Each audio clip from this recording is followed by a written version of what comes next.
உலகத்தில் 200 தேசங்களிலும் பவுலை பற்றி அவனுடைய வார்த்தையை தியானிக்கிறாங்க, பிரசங்கம் பண்றாங்க.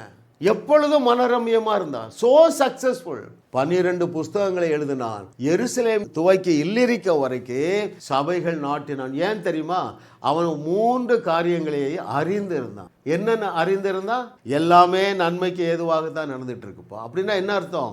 எப்பா எனக்கு இந்த காரியத்தில் வெற்றி நிச்சயம். இன்னைக்கு நான் சிறைச்சாலைக்குள்ள இருக்கேன், ஆனால் இன்றைக்கே எனக்கு விடுதலை.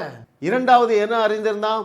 நான் முற்றிலும் ஜெயம் கொண்டவனாக இருக்கிறேன் என்பற நான் முற்றிலும் ஜெயம் கொண்டவனாக இருக்கிறேன் என்று அதிக உறுதியாக அவன் இருந்தான். மூன்றாவது ஒன்றை அறிந்திருந்தான். என்ன?